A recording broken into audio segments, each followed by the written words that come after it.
दोस्तों नमस्कार, मैं जितेंद्र यादव और आपका एक बार फिर से स्वागत है हमारे YouTube चैनल जीते टीच में। दोस्तों 80% लोग पेपर प्लेट मेकिंग बिजनेस में फेल क्यों होते हैं? मटेरियल के चलते। इसलिए मैं आपको बताता हूं कि किसी बिजनेस को स्टार्ट करने से पहले उसके बारे में आप जानकारी लीजिए, उसके बारे में आप समझिए, तभी आप उस बिज़नेस को स्टार्ट कीजिए। आज मैं किसी मशीन के बारे में नहीं बल्कि paper plate making raw material के बारे में बताने वाला हूँ। ओनली फॉर रॉ मटेरियल की पेपर प्लेट मेकिंग मशीन में कितने प्रकार का रॉ मटेरियल होता है और कौन सा रॉ मटेरियल आप यूज कीजिएगा तो आपको मुनाफा होगा और कौन सा रॉ मटेरियल ख़राब होता है, कौन सा जीएसएम होता है, कितने जीएसएम का पेपर होता है, जीएसएम को कैसे निकाला जाता है और बीओपीपी क्या होता है और पॉलिस्टर क्या होता है। सारा सवालों का जवाब इस वीडियो के माध्यम से देने वाला हूं। बने रहिएगा वीडियो के अंत तक। और अभी तक आपने मेरे चैनल को सब्सक्राइब नहीं किए, चैनल को सब्सक्राइब कर लीजिए, साथ ही बेल आइकन को प्रेस कर लीजिए ताकि इस तरह की नॉलेजेबल वीडियो मैं आप लोगों के समक्ष हमेशा लाता हूँ। चलिए शुरू करते हैं आज के इस नॉलेजेबल वीडियो को।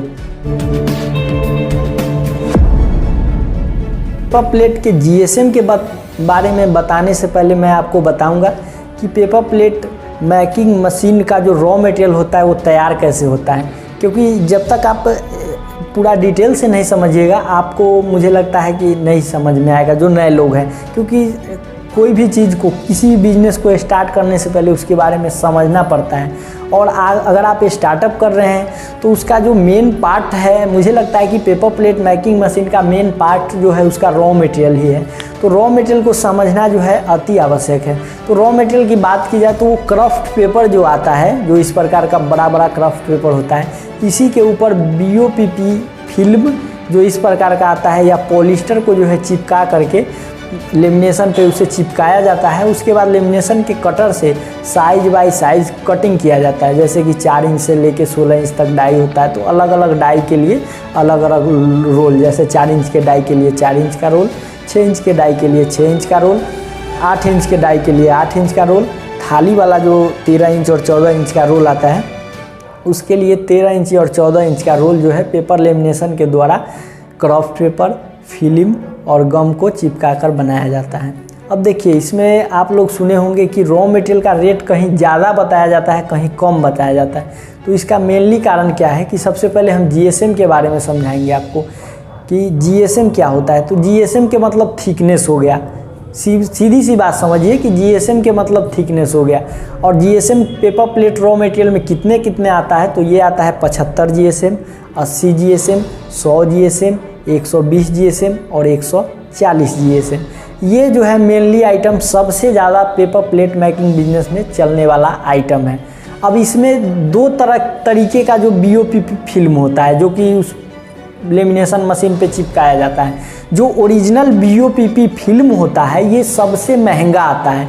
इन्हीं वजहों से जो बीओपीपी फिल्म यूज करके जो लोग रॉ मटेरियल बनाते हैं वो महंगा बेचते हैं, क्योंकि उनको महंगा पड़ता ही है। और पॉलिस्टर जो है वो पॉलिस्टर सस्ता पड़ता है।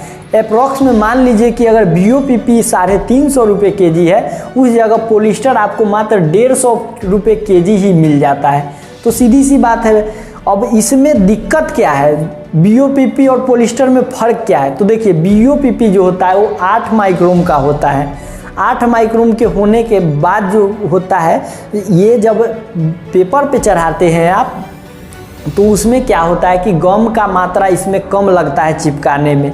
और गम के मात्रा कम लगने के बाद पेपर का जो है भारीपन कम होता है और पीस ज़्यादा निकलता है और डाई का धार खराब नहीं होता है ओरिजिनल बीओपीपी से।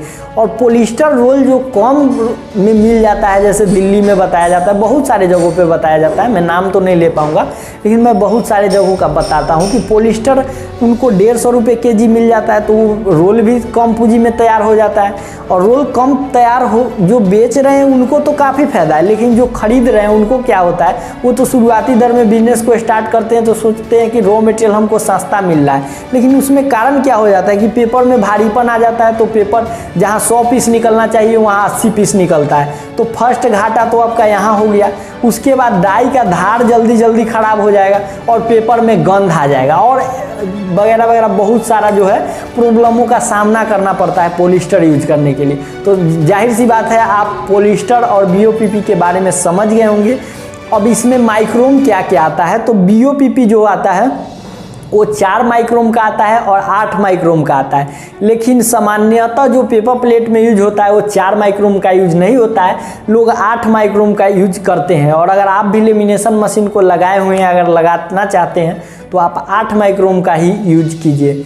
अब मैं वीडियो के अंत में बताऊंगा कि लेमिनेशन मशीन आपके लिए कौन सा सही होगा और ये कहाँ से आप परचेज कर सकते हैं, तो वीडियो के अंत तक देखिएगा। अब पॉलिस्टर क्या होता है, देखिए पॉलिस्टर जो होता है वो होता है 10 माइक्रोम का, 14 माइक्रोम का, 16 माइक्रोम का और 18 माइक्रोम का। जिस वजह से पॉलिस्टर मोटा होता है और BOPP पतला होता है, तो उसमें क्या होता है BOPP की अपेक्षा पॉलिस्टर में पीस बहुत कम निकलता है और BOPP पीस जितना निकलना चाहिए उतना निकलता है। तो आप लोग अगर पेपर प्लेट मेकिंग बिजनेस को करना चाह रहे हैं या कर रहे हैं तो इस चीज़ पे आप ध्यान दीजिए कि कम पेन मत जाइए, पहले उस चीज़ को समझिए कि BOPP क्या है और पॉलिस्टर क्या है। मैं पहचानने का एक तरीका बताता हूँ कि अगर फिल्म को पहचानना है तो आप दोनों फिल्म को पकड़कर छू के देख लीजिए। BOPP क्या होगा, वो कपड़ा की तरह नहीं, बट उसमें मुलायम आपको हाथ में महसूस होगा, लेकिन जो पॉलिस्टर होगा उसमें कड़ापन महसूस होता है। तो ये पहचानने का बहुत तरीका है। आप फैक्ट्री विजिट करके, मैं जिस कंपनी का नाम नंबर वीडियो के अंत में बताऊंगा, उसमें आपको जाके वहाँ पहचान सकते हैं इन दोनों को। अब बात आती है कि GSM क्या होता है। तो GSM पहले में ही मैं आपको बता चुका हूँ कि GSM जो होता है वो थिकनेस को बोला है, जो मतलब पेपर के थिकनेस को जो है GSM बोला जाता है। GSM का फुल फॉर्म की बात की जाए तो GSM ग्राम पर मीटर स्क्वायर, इसका जो है फार्मूला भी है और इसका जो है ये फुल फॉर्म भी है।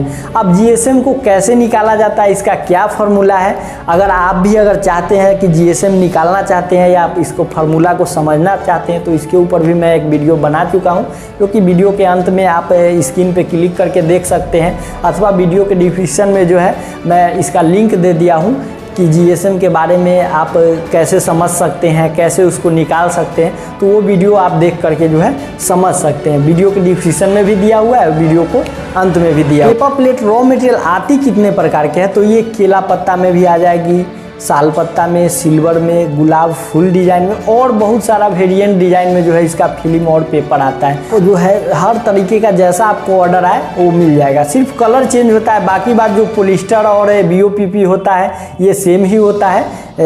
पॉलिस्टर अगर केला पत्ता में अगर पॉलिस्टर ले रहे हैं तो पॉलिस्टर भी मिल जाएगा, BOPP ले रहे हैं तो BOPP भी मिल जाएगा, सिर्फ उसका कलर चेंज रहता है। माइक्रोम जो मैंने बताया है कि 8 माइक्रोम और 4 माइक्रोम BOPP में आता है और पॉलिस्टर में जो है 10 माइक्रोम, 14 माइक्रोम, 16 माइक्रोम और 18 माइक्रोम ये जो आता है ये हर कलर में आता है। तो आपको जिस कलर में रिक्वायरमेंट हो आप परचेज कर सकते हैं। अब बेस्ट मशीन मैन्युफैक्चर का मैं नाम बताऊं तो कृष्णा इंटरप्राइजेज बिहार के मुजफ्फरपुर ज़िले की है। यहाँ पे जो है paper lamination machine, single die paper plate making machine, double die paper plate making machine, hydraulic semi automatic machine, buffer का जो आता है पेस्टिंग मशीन और पेस्टिंग कटिंग मशीन, सारी मशीनों का जो है यहाँ मैन्युफैक्चरिंग किया जाता है। तो आप यहाँ विजिट करके मशीन के बारे में भी जानकारी ले सकते हैं और मटेरियल के बारे में भी जानकारी ले सकते हैं। और साथ ही साथ अगर इस कंपनी में विजिट करना चाहते हैं तो डिस्क्रिप्शन बॉक्स में कंपनी का नाम नंबर, कंपनी का एड्रेस, लोकेशन मैं आपको दे दिया हूँ, वहाँ से आप जा कर के विजिट करके सारा जानकारी ले सकते हैं। साथ ही अगर आपको ये जानकारी अच्छी लगी हो तो मेरे इस चैनल को आप सब्सक्राइब जरूर कर लीजिए, ताकि इस तरह की जानकारी मैं आप लोगों के समक्ष हमेशा लाता रहूँगा। और किसी भी तरह का आपको डाउट है तो आप मुझे कमेंट में ज़रूर बताइए, मैं उस डाउट के बारे में अध्ययन करूँगा और अध्ययन करके आपको सॉल्यूशन देने की कोशिश करूँगा। आशा करता हूँ आज की ये वीडियो आपको अच्छी लगी हो। वीडियो अच्छी लगी वीडियो को लाइक कर दिए, साथ ही चैनल पर नए चैनल को सब्सक्राइब कर दिए। इस तरह की नॉलेजेबल वीडियो मैं आप लोगों के समक्ष हमेशा लाता रहूँगा। मिलते हैं अब अगले वीडियो में एक नए आइडिया के साथ, तब तक के लिए जय हिंद, वंदे मातरम।